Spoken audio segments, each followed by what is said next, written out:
whether you're on the East Coast, West Coast, or around the world. This is Coast to Coast. How's it going, gentlemen? It's going Living a dream. Yeah. Fair to Midland. So going to start this off with some WNBA to head it up. Storm, last regular season game. You all right over there? Yeah, I'm just like I feel like the emoji. Look like your eyes are going to pop out of your head. Look like you So it's the last regular season game for the year for the Storm, and they have backed their way into a spot where everything comes down to this game. So it's a win and you're in for the playoffs, or if they drop this game, it's a wrap.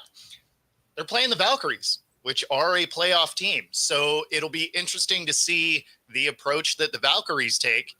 And I don't know. Like it's going to be a good game tonight. It is here in Seattle. If you are here, come out, say hi, pack this thing out. And what's the spread on tonight's game? Are they expected to win or lose or? So in the series of the year so far, the Valkyries won both times down in Golden State. Seattle won the last time when they were here in Seattle. This game is here. So I think it's going to be a tough one, though, because the two losses they had, they got beat up pretty good, and their win was close. So I haven't seen the line on it yet, but let me double check. 7.5. 7.5. 6.5, actually.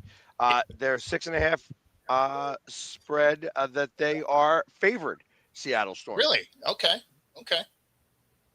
However, they have lost their last two. Yep. And they're 9-12 at home. Yeah, it gotta hasn't win the been home great. games. You got to win the home games. Well, and it really came down to a 5-game skid that they had that was primarily at home, and it was a lot of one possession games. They just couldn't close out. One of them was even a double overtime that the ball rolled off the edge of the rim, would have went to triple overtime had it hit. So, I mean, they've had some tough losses. They had a couple of wins that were in similar fashion where it was just a one possession win. So, I mean, those are those games that could have gone either way. But when you look at the box scores, you can see that the fourth quarters had some issues, and they really seem to have a problem starting a quarter out. And so it's not like, oh, we got a little cold coming out of half. It's every single quarter, the first couple of minutes, the other team routinely goes on a 5 to 7 point run. So when you're always kind of punching uphill, right? Like it's tough to win those games. So you pair that with the fact that they're one of the worst rebounding teams. It's going to be tough because Valkyries are a good team. Mm-hmm. Well, we'll see. We will get to see how that turns out. So I would like to see them in the playoffs. It would be awesome to have a reporter on the scene for the WNBA playoffs. Absolutely. And I do find it interesting that their playoff series are only like the first round is 3 games. It used to be that way in the NBA as well. True. So it's everything has to evolve. I'm sure it'll change a little bit when the league grows, right, over the next 5 years. But anyway, so that's what's going on here tonight. Obviously, we had some NFL football last night, and your Vikings come back to win. The Bears just fall apart, which seemed to be a pretty common theme throughout the weekend of teams with leads deciding they wanted to stop playing football halfway through the fourth quarter. And the Bears were one of those teams. They were. But this is kind of what we talked about yesterday with J.J. McCarthy. How do you give J.J. McCarthy the most success? You get a good run game, and you let him make the throws he needs to make. First 3 quarters of the game, he had 52 yards passing because the Vikings couldn't run the ball the first 3 quarters, which meant you were leaning on J.J. McCarthy far too much. Throws a pick six, has a lot of ugly passes those first 3 quarters because that's not the type of quarterback he is. You get to the fourth quarter, outside of the touchdown drive that the Bears had to cut it within 3, Minnesota outgained Chicago 156 to -1 in the fourth quarter.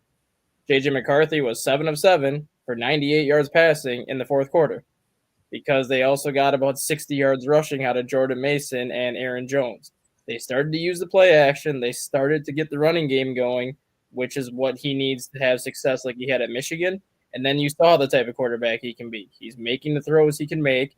That throw to Aaron Jones on the wheel route, you couldn't have put that ball in a more perfect place. Dropped it over the top of the one defender, put it right in the front of the other defender, right into his breadbasket. All he had to do was basically fall over into the end zone. He was there. And then his third and goal or the third down and 4 where it was the read option, tucked it and ran it for 14 yards. And instead of, just kind of falling on the ground inside the 10 to take more time off the clock, he just kept going and got the touchdown. Yes, the 143 yards does not look good, and you're not going to win a lot of games when you only have 143 yards passing. But this is the type of quarterback that McCarthy is. He's a game manager, and going back to when he was at Michigan, when the game is on the line is when he plays his best. And that's what he did last night. The game was on the line in the fourth quarter, and he showed up, and the kid's got some moxie. I got to say that. Yeah, no, he played well. And, of course, going down the stretch, that's where Caleb Williams looked like the Caleb Williams we saw last year. So they had that going for him.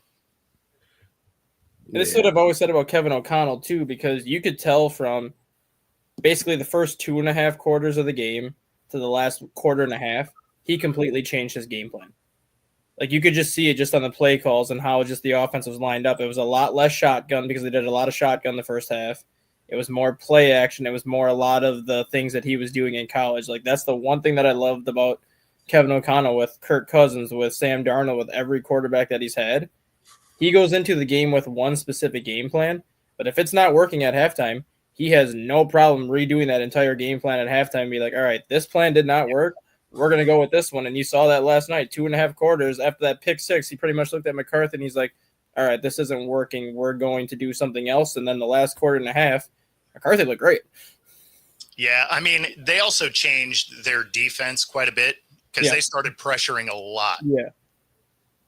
And I think that was part of what O'Connell was talking about too at Flores. Like, the beginning of the game, they didn't want to pressure as much. They wanted to blitz more guys at the beginning of the game. And then when the blitzers were getting home, Williams was avoiding the sack and then running for like 10, 15 yards a clip. So then the second half, they're like, we're not going to blitz 5 guys anymore. We're going to blitz 3. We're going to blitz our 3 down linemen and try to get pressure from the middle. And once they started to get pressure from the middle, then they started to send the house again. Yeah, it really started to get home, especially in the fourth quarter. Yeah. Like they that line just didn't have anything left. Yeah, I thought that first off, I mean, the Bears actually did really well on containing McCarthy initially, and confusing him. Mm-hmm. I felt that they just didn't stick with their game plan, like that they changed. It just seemed that it was all of a sudden it was like, all right, what happened to the team? Like, why did they stop playing? I mean, they scored at the very, very end, but that was the prevent defense where it was like, we're going to blitz just our 2 defensive tackles and just play prevent defense and not let anything get behind us. But I clicked that link you sent, and I didn't realize my phone had tapped into my soundboard. Oh, the little webs we weave. I thought it was interesting that Jamar Chase and Jefferson. I mean, if you drafted them in your fantasy league, you're probably expecting maybe some big things out of them. But man, pedestrian days for both of those guys, right? I mean, Jefferson still got 15.5, 16 points on fantasy because they had the touchdown. No, but I'm saying like typically, 44 yards. I mean, typically under like let's say Darnold, he would have had a lot more than that. And that's what I'm kind of wondering, like, if you're drafted for fantasy league purposes, if McCarthy hurts Jefferson. Not really, because the fourth quarter, he was 3 catches for 40 yards for Jefferson in the fourth quarter. Yeah, besides, that was a game that a lot of people probably didn't start Jefferson anyway because he was on the injury report with a hamstring until Saturday. So, I mean, a lot of people probably went a different route anyway because even if you get cleared, hamstring injuries have a tendency to pop back up. Right. I'm not necessarily starting a guy that was out the whole week with a hamstring and then he's cleared for, the game. I don't know. If I have other good receivers, I'm probably going a different route. I might throw him in as the flex or something. Be like, oh, maybe he goes off. But as your wide receiver one, I'm probably doing something different. With a quarterback that's never started an NFL game before either. Exactly. Yeah, I have Jefferson on my fantasy team, and I didn't start him this week because I wanted to see what McCarthy and him looked like before I throw him out there. Yep. And this week he got 14.6 points, which that's not great. But when you look at most of his games, if he has 5 catches for 111 yards and 0 touchdowns, that's considered a big game. But that's still only 16.1 fantasy points because he didn't get a touchdown. So even at 4 catches for 44 yards, actually, that would be 18 points. Most fantasy leagues that if you go over 100 yards, you get an additional 3 points. We don't in ours. We just do 1 point for the catch and then 1 point for every 10 yards. We don't go the additional points. For that's the one we play. It's one for one. Yeah, I do a half a point for the catch. Yeah, but we do give bonus points for over 100 and 300 for a quarterback, 400 and 500. You get bonuses. You get bonuses for kickers above 46 and then above 54, I think. It was a little concerning that without Jalen Johnson and without Kyler Gordon playing, that Jefferson wasn't able to get open as much as you would think with the Bears' 2 best cornerbacks out. But not having Jordan Addison playing is also going to affect Jefferson a little bit these first couple of games because teams can kind of put 2, sometimes 3 guys on him because they're going to force Jalen Nailor, Adam Thielen, and some of these other guys to beat you first. But you saw in the fourth quarter that eventually Jefferson's going to find ways to get open, and 3 catches for 40 yards and a touchdown in the fourth quarter. That's a good pace for the rest of the game if you keep that up every quarter. Well, and that's where his hamstring injury might have been playing a factor too, because he didn't seem like he had the normal pop coming off the line. Well, they did say pregame that Chicago's turf was a concern.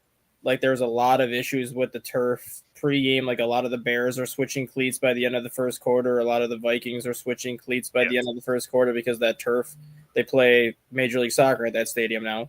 So that turf is just ripped to shit right now. So I kind of wonder if that was an issue too, where Jefferson's like, this turf is crappy. I don't want to go 100% right now and try to do something and hurt myself. So we'll kind of see what it looks like next week when they go home, see if he still looks the same or if it's more of the normal Jefferson next week. Well, and of course it'll be a week removed from his injury too. So I mean, it's plus it's week 1. Yeah. I mean, let's not forget that. Oh, it is. Half the players out there don't look great. You go to the Seattle game, I'm pretty sure our starting corner Woolen, if you were to just look at that game as a sample size, would be the 3rd string guy after that game.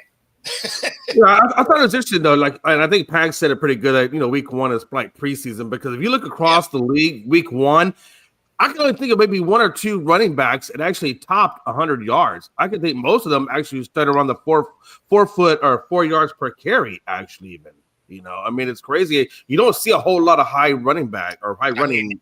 You take 4 yards per carry all day. Yeah. No, but I'm saying they were below the 4 yards. Some were 3.3, some were 3.9, 2.1. I mean, look not at Henry. No, not Henry. No, again, Henry is actually one of the few running backs that actually had a really, really good game. But I like McCarthy. I think he did a good job. He's a game managing type of quarterback. 20 yards on the ground, not bad. 1 turnover, but he's a rookie, first time out. Chicago does have a pretty good defense, so I thought he did pretty good. First time out. I just wonder if he's going to be the guy, that Justin Jefferson is going to be able to have those big games on the big throws. The big throws I'm talking about. He did it with Josh Dobbs. He did it with Josh Dobbs. If you can get big games with Josh Dobbs, yeah. JJ McCarthy's a much good point. Back to Josh Dobbs. Yeah. And I think too with the game last night too, and I made a comment to one of my friends who's actually a Bears fan. As much as I don't take preseason seriously, if I was Minnesota, I would have played JJ McCarthy a little bit more in the preseason than what they did. Sure. They just played him that first preseason game against a bunch of second and third string defenders. So obviously he looked good in that preseason game. The next preseason game, which was week 2, Houston threw all their first string defense out there. Why not put McCarthy in for even 1 or 2 series against that first string defense? Let him kind of read the first string defense a little bit. And then once that first string defense comes out, then take him out, because the final preseason game was all bench players yesterday. Anyways, because you could see yesterday was really the first time that he saw a defense outside of his own defense.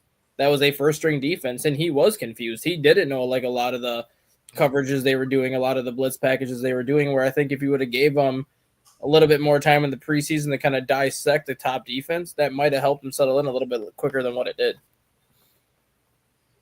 Yeah. Maybe. And I didn't know that he was still the youngest quarterback in the NFL either. Huh. Yeah, I didn't know that. He's only Me 20, neither. He's only 22. He just turned 22 in June. So, like, he was drafted at 21 last year and was, like, super young. So, like, he's the youngest starting quarterback in the NFL, and he's in his second year right now. He's 22. Yeah.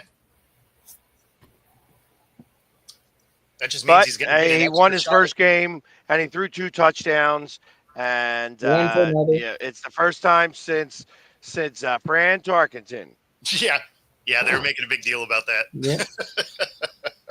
That's how you know that the game isn't Stinks. that interesting.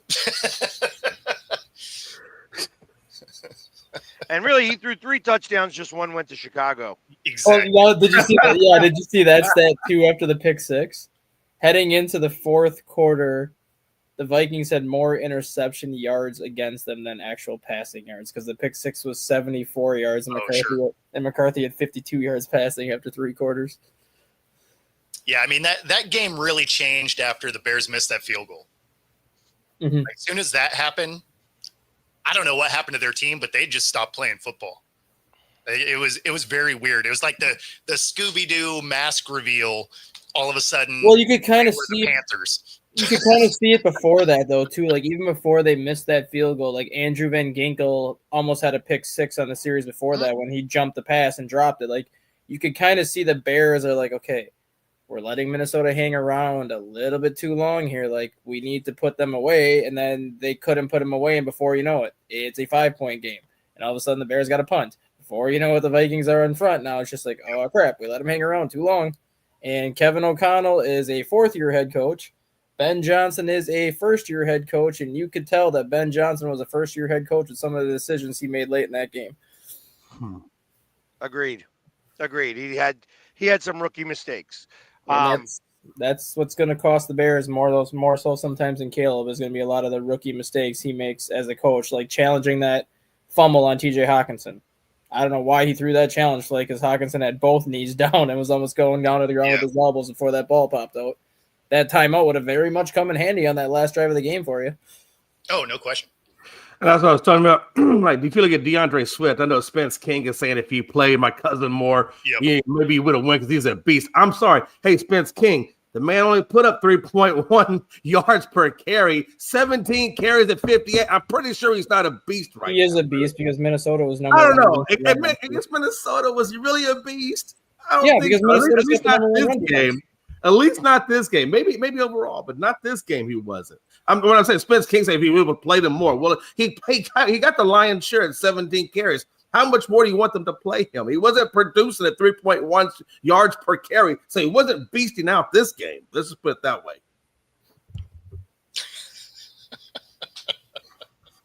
Why are you so angry about it? I just thought he obviously pointed out this like the second time he said, "This is my cousin. He's a beast. He's gonna do this." And then we give him the rock 17 times, and he only give me 3.1 yards per carry. Let's stop talking about DeAndre Swift until he does something. You know, it's funny that you have that take on it, because when you look at the running backs that actually do start to light it up, they have the 20+ carries. Yeah. But this is at 17, and he's only giving you 3.1. I'd say maybe at 20, 3 more carries, and he would have lit it up. Absolutely. Think about last year. No. Think about last year with the Ravens. Every time Derrick Henry had 16 carries, they lost. Every time he had 22, they blew people out. Do you remember? There the- is So, a difference. so every running back, when they hit, they need the 20th carry to actually go into afterburner effect. I don't believe that.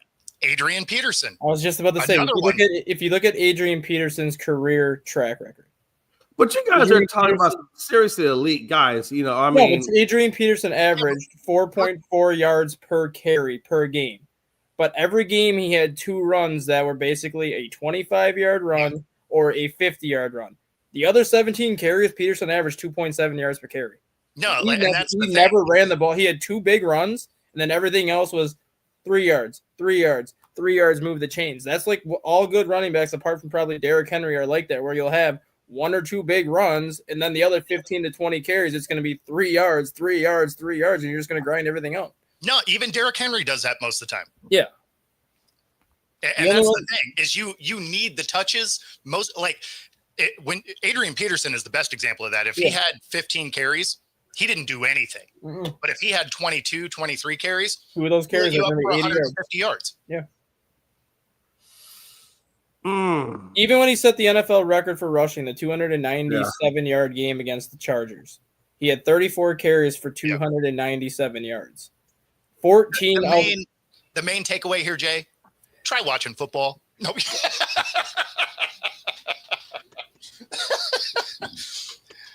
Just giving you shit, man. I take shit. Trust me. So Yeah. I'm going to switch it up from football a little bit. I want to talk about some baseball.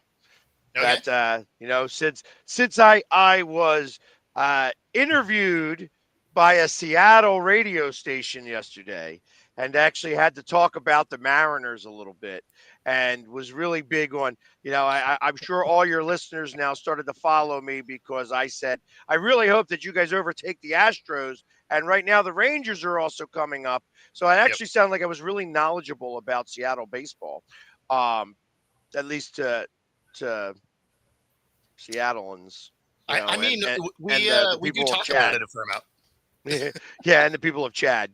I'm sure they follow me, tremendously. It's getting much closer over there in that division. Interestingly enough, though, it's also getting very close in the other Western Division. How about them Dodgers?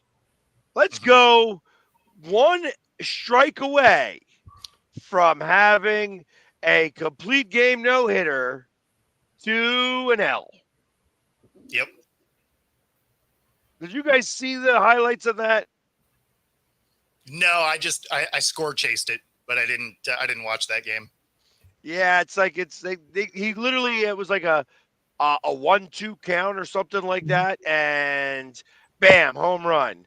And then they pulled him, which I didn't think was the right move. Again, this goes back to Seattle a couple of years ago in the 18-inning game where I thought the manager made a mistake by pulling the pitcher, and Houston took advantage of that.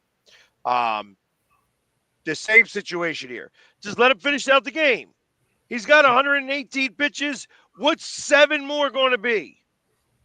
125? He had a 1-hit, 1-run game. Okay, so what?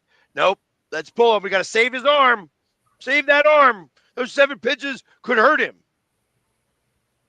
Ridiculous. And then lost the game. Yep, And then lost the game. They are the only team in Major League Baseball history to have a no-hitter of at least 8 innings and lose the game.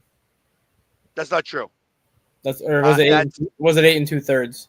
8 2/3, and actually they were part of the other one where they won the game.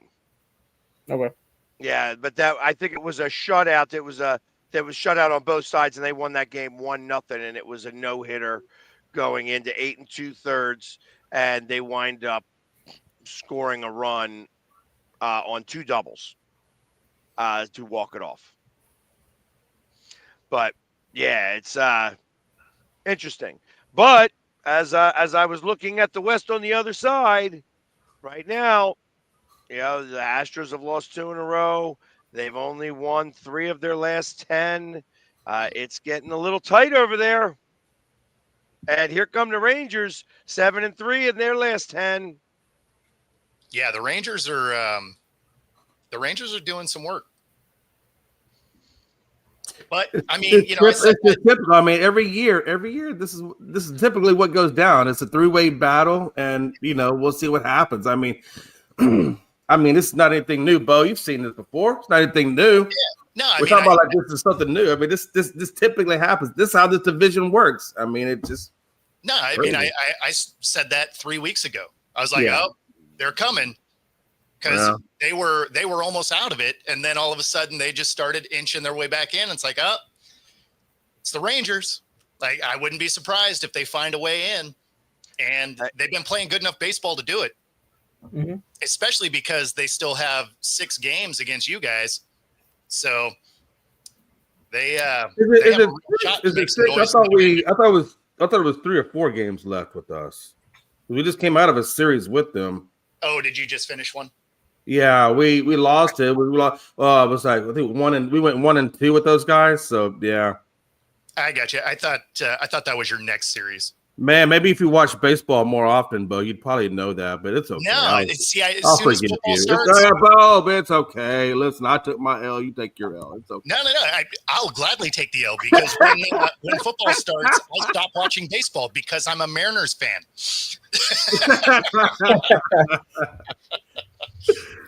No, but it's interesting though. We got Jake Myers back over the last, I think, 2 games, and he actually did pretty well. And then we just recently got Garcia back. So I want to give them time to acclimate, but really all of the guys off the injured list we have back now. So we are kind of, I consider this to be a full team now. So now it's going to be, and I think we possibly could get Paredes back. I think he's taking grounders right now. So we might get Paredes back before the playoffs. There's something I don't know about the Astros is what are they going to do? Because now you got Paredes, which plays third. Then you got Correa, who you put at third. Then you got Pena. And then you got Altuve, and then you got Christian Walker, and then some other. I mean, they got so many infielders now. I wonder to see how they're going to make that all work.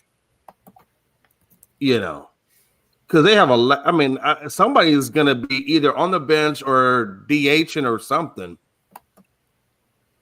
Right. Because you can't play with 8 infielders. You know what I mean? I mean, it's because they got like a serious logjam at infielders. Yeah, having one outfielder trying to roam around was not an easy task to do. So no. Anyways, but I'm looking at the Dodgers schedule, and of course they have 2 games with the Rockies. They almost lost to the Rockies last night after having a no-hitter through 7 innings last night. That was 3-1. But I mean, it got dicey. Yeah, I know, but still, like that's a team that you think the Dodgers are just, it's batting practice. Let's just go out and hit for miles. But they have 7 games against the Giants that are only 2.5 back from the division. Now they are. I mean, it's getting close over there. The Padres themselves could wind up winning that division, although they do not play another game against the Dodgers. Their series is done with them. But the Giants have 7 games. They play the Phillies, who also play the Dodgers tough. And then they play the Diamondbacks in Arizona and then end the season with the Mariners in Seattle. Yeah. Not for nothing. I said at the beginning of the season that I thought that the Dodgers had the potential of not making the playoffs. Yeah. Yeah. We're getting closer. I think the Dodgers are going to get in regardless. I think the team that's going to end up missing out is the Mets, if anybody, because that Mets team is reeling right now, and the teams behind the Mets are gaining because the Mets right now are in that number 3 wild card spot. They are, and they're 4-6 in the last 10. But San Fran is 3 games behind them still, even on the heater they've been on. Yeah, so, and I think the Mets are like 7-13 in their last 20 though. Like the Mets are kind of in like the worst case scenario time to struggle versus like the Cubs aren't playing well either. The Cubs I think are 8-12 in their last 20, and they're still leading the wild card, but Padres closed that within 2. Cubs at least have an 8-game lead over the Giants where, yes, they can struggle for a little bit, and they still have that 8-game cushion where, if we lose 5 or 6 in a row, Giants still got to win 5 or 6 in a row to close that gap, so they kind of have like a little bit more of a buffer. Versus if you're the Mets, you get swept in one series and the Giants take 2 or 3, your 3-game lead is down to one game. Like they don't have like this much of a buffer right now where they can go into like a prolonged slump or have one rough series and have the Giants have one good series, because that could be ultimately what kicks them out. Yeah, I mean, basically what you'd need them to do is to have the Mets and San Fran play their exact numbers the rest of the way, which I don't see that happening. The Mets aren't going to suck the entire month, and they might. They might, but they're going to go against a team that's probably not going to be on a heater the rest of the month either. Yeah, they tend to come in waves. They don't generally last the whole month. So they got 3 more against the Phillies. Then they play the Rangers. Then they play the Padres. Then they have the Nationals for a 3-game series. Then they play at the Cubs. And then they end at the Marlins. Like if they are with schedule. Yeah, the Mets schedule is not schedule. Mets. That's what I said. I think the Mets are going to play their way out. Who do the Giants play? The Giants have 7 games against the Dodgers. That's going to be the big one. But let's see who they're doing right now. They got the Diamondbacks, then the Dodgers, then the Diamondbacks, then the Dodgers, then the Cardinals, and then the Rockies. Oh, so all of a sudden Arizona could jump in there because they're that could be only 4.5 back. So exactly. Arizona is 4.5 back from the wild card, a 1.5 back behind the Giants. Yeah. So, just looking at how difficult that Mets schedule is, though, that's why I kind of think they play themselves out, because that is a tough task right now for the Mets, for a team that's already struggling right now. Well, and even if you get in, do you have anything left once you get to the playoffs? because they're going to be going up against the 3 seed, which they're going up against either the Dodgers, or the Padres. Yep. You know, that's what it's going to be. I think the Phillies are going to be fairly close to clinching it, because we are already 4 games up on them right now. And we are 4.5. Like we're going to be in the number 2 spot. You'll be the 2 seed. You'll be the 2 seed. Yeah. Yeah, Milwaukee's going to be. Milwaukee's got like 4.5 games up on us. Yeah.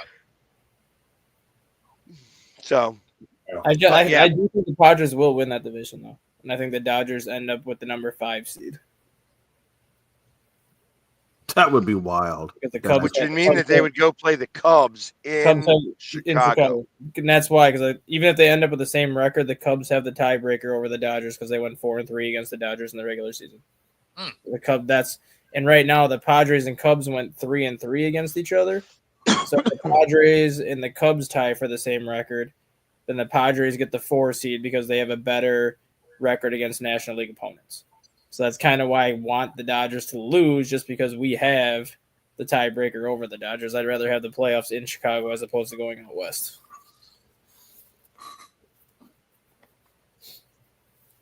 Huh.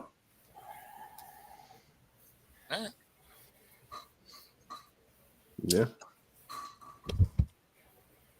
I don't know. Again, just as a Mariners fan, I just figure we're going to find a way out of it. But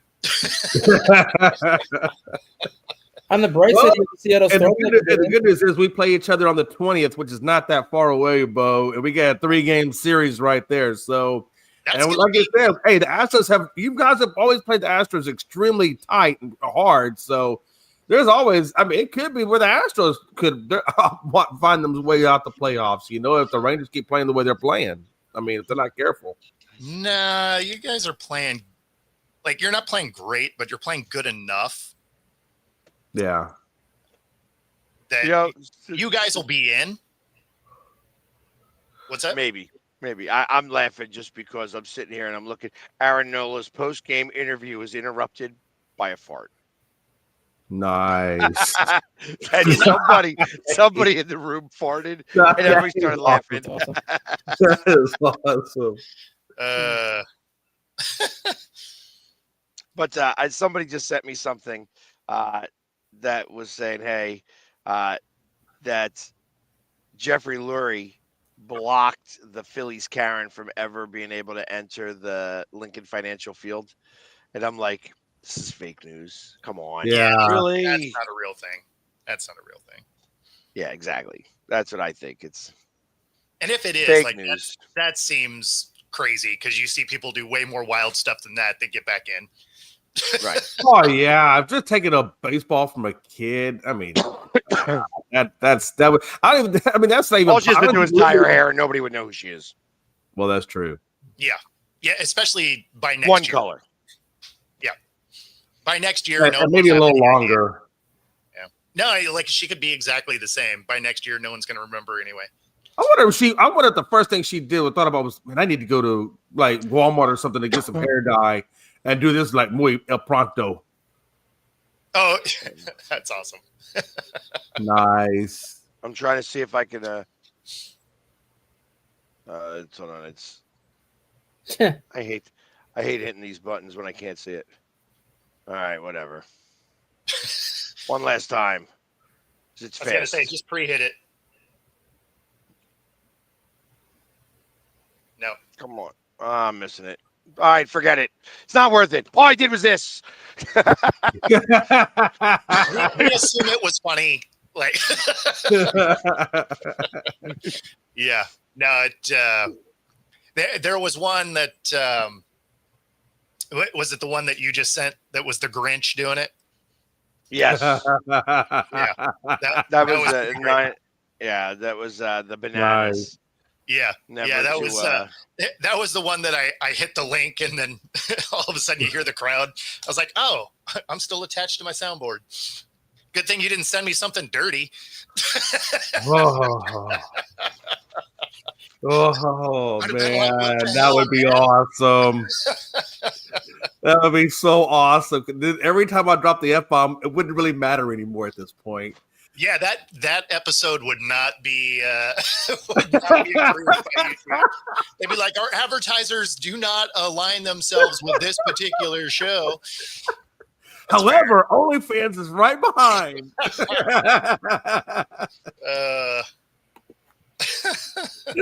That's right. Now loading the Dad Bod Pod. Let's go. That's already there somewhere. I'm sure it is. I'm sure. I'm not. Yeah, no. Anyways, well, that's it with sports. What else are we going to talk about? Man.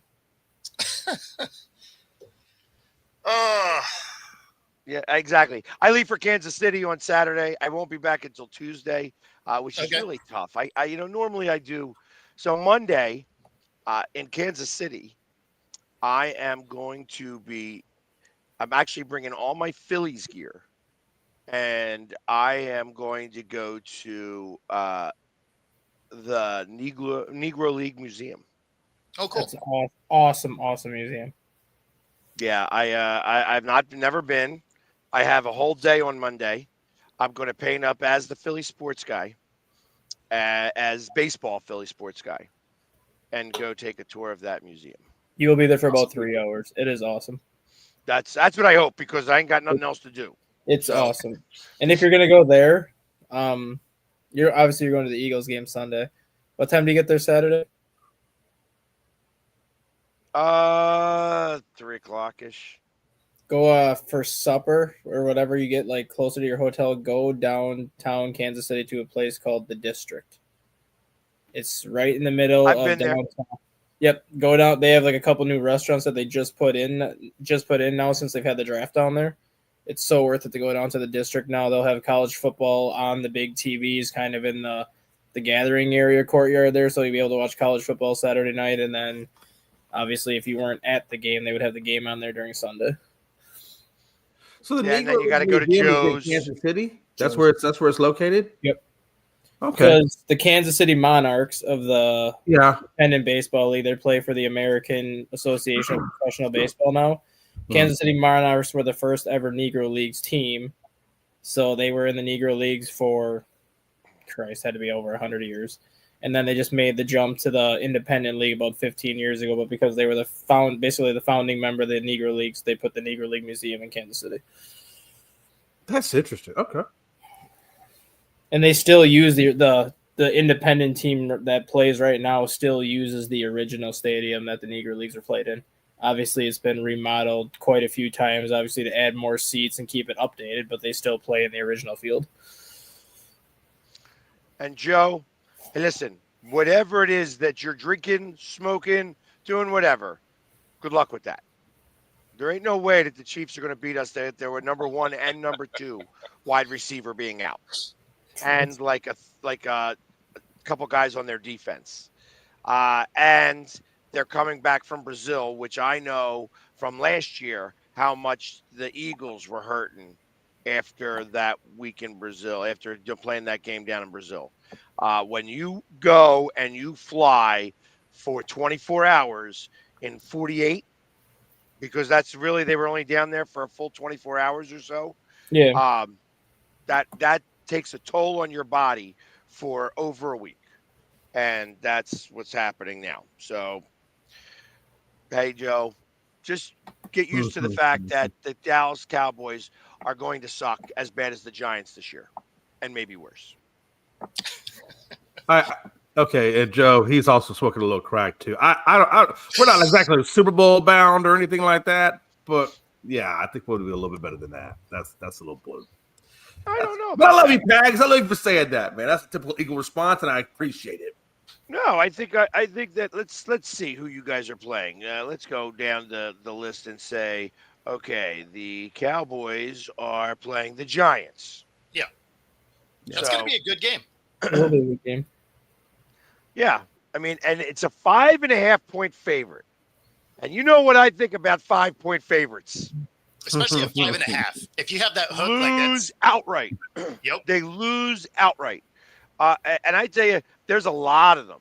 There's a lot of 5.5 point favorites right now. The Lions over the Bears is 5.5 point favorite. I wouldn't be surprised. The Rams over the Titans at 5.5 points. I'd take the Rams over the Titans, though. Mm-hmm. Yeah, but barely. I think that's going to be close. That's the only ones that are 5.5. Lots of half points. Lots of half points. Every game has got a half point. Well, yeah, they don't want any pushes anymore. Well, it's tough. Go push this. They're like, no, we want your money. We don't want any pushes. The only pushing they want is the tush push. That's right. It will be interesting that the Commanders and the Packers. That'll be a good game. The Packers played home, game 1. Yeah. Yeah. No. They're playing at home this game. Yep. Yeah. Game. Oh, wait. Where Packers are at home against Detroit Sunday, and then That's they're right. at home. And That's then they're at home in this one. Yeah. Wow. That means 6 of the remaining schedule games are at home. Mm-hmm. That makes things a lot tougher. Well, I'm gonna pull up their schedule because I know I did this a couple weeks ago on the show, but whoever did the Packers schedule either hates the Packers or they want the Packers to earn everything they're gonna get. Because they play Detroit at home, now they get the Commanders at home. They go to Cleveland and Dallas the next 2 weeks after this. So they're going on the road for 2 games, but Cleveland, obviously they shouldn't have too much trouble there. Dallas is a place where they've had a ton of success. Then they've had their bye week. So they have a week 5 bye week, so they have an early bye week too. Then right out of the bye week, they have Cincinnati coming to Green Bay. Then they go to Arizona and Pittsburgh in back-to-back weeks. So Aaron Rodgers could be an Aaron Rodgers revenge game, so that's not going to be an easy one for them there. Then they get the the Panthers and Eagles at home in back-to-back weeks. So again, they have another high-quality opponent, but the opponent is coming to Lambeau. Then they go to the Giants, the Vikings. So this is their schedule starting on November 23rd. November 23rd, Minnesota goes to Green Bay. November 27th, the Packers go to the Lions on Thanksgiving. December 7th, Chicago comes to Green Bay. December 14th, Packers go to Denver. December 20th, Packers go to Chicago. December 27th, the Ravens come to Green Bay, and then Green Bay goes to Minnesota to finish out the year. So from November 23rd on, they have a gauntlet of a schedule.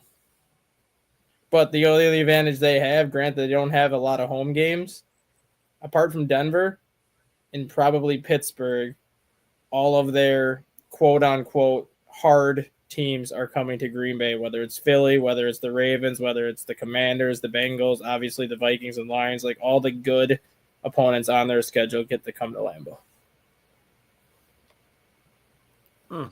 Okay.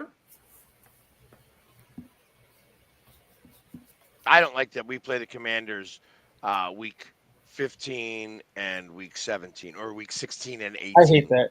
The way that I think the NFL should do it, I know they will never do it just because it's the NFL. They don't usually do smart things sometimes. But I think week 1 and week 17 should be division only games. Like I think the first game of the season, the four teams in your division should play each other. And I think week 17, the 4 teams in your division should play each other. Then the other 16 weeks, you just do it how you want to do it. I can kind of go with that a little bit, but I loved watching Baltimore. No, I did too. That was a great game. Yeah, probably the best game of the week. It was the best game. It was Pittsburgh. I don't like having a divisional game in the very first week of the season, specifically because it's a preseason game. Yeah. So until they get that, I would much rather it be like Buffalo and Baltimore. Because that really determines who's going to be playing where at the NFC Championship game. It's very possible that that's the case. That first game of the season determined the last game in one of their seasons. Yeah. Yeah. So and the funny thing was, up until that Buffalo game, the Pittsburgh and Jets game was the best game of the weekend. Oddly enough, who would have thought that? Yeah, that was actually a really good game. Like, had it not been for the Bills and the Ravens, everyone would have been talking about, oh, look how great this Pittsburgh and the Jets game was, instead of like what you would normally think of, like Steelers and Jets, a 17-16, just ugly defensive game, because that's what those two teams are known for. You have a 34-32 game. Yeah, and even 17-16, some years would be a stretch. But yeah, no, that was actually a really fun game to watch. Yeah. And Fields actually looked like he could play football. Like that was the craziest part about it.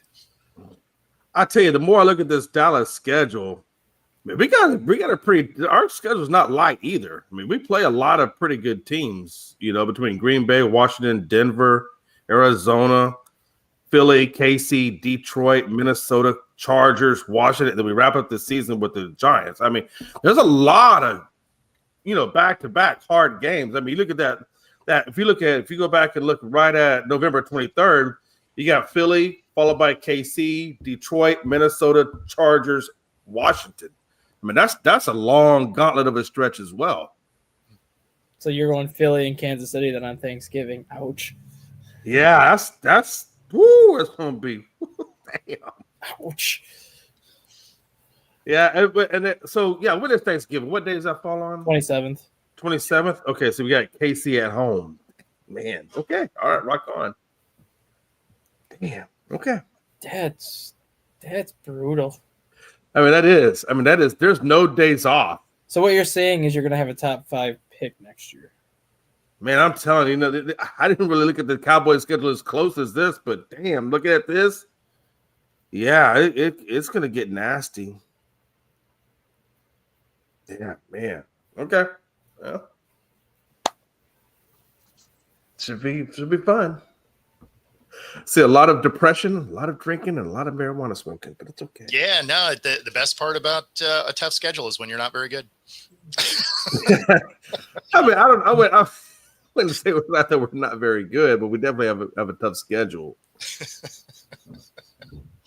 We'll see. We'll see how you are next week. Or this I week. already tell you how I'm gonna be next week. If that's what you're waiting for, I'll probably be a little crying. Yeah, well, I mean, no. Next week I'll be good. It'll be after that. I was gonna say you guys should win based on how bad the Giants looked. Yeah, you guys should be fine because that team looked awful. Mm-hmm. Yeah, and not they just can't like score. They can't score. That's the problem. They can't score. Yeah. Well, and weirdly, that's an important element of the game. That is how you win, typically. Well, I just, The one Jay got married, he couldn't score with anyone else. Oh, rough. Yeah. Screw you guys, I'm going home. Damn it, I'm already home. All right, I guess. Right. I mean, realistically, I think that's going to be the Giants' problem all year long. I think that you're going to run into Dabo getting fired. Actually, I think you see. I would not be surprised if you see Dart in this game. I think that there's a distinct possibility if they come out flat in the first half and not able to score points, that you will see Jackson Dart in the second half. And I think it's going to be like very quick because Dabo knows he's on the hot seat.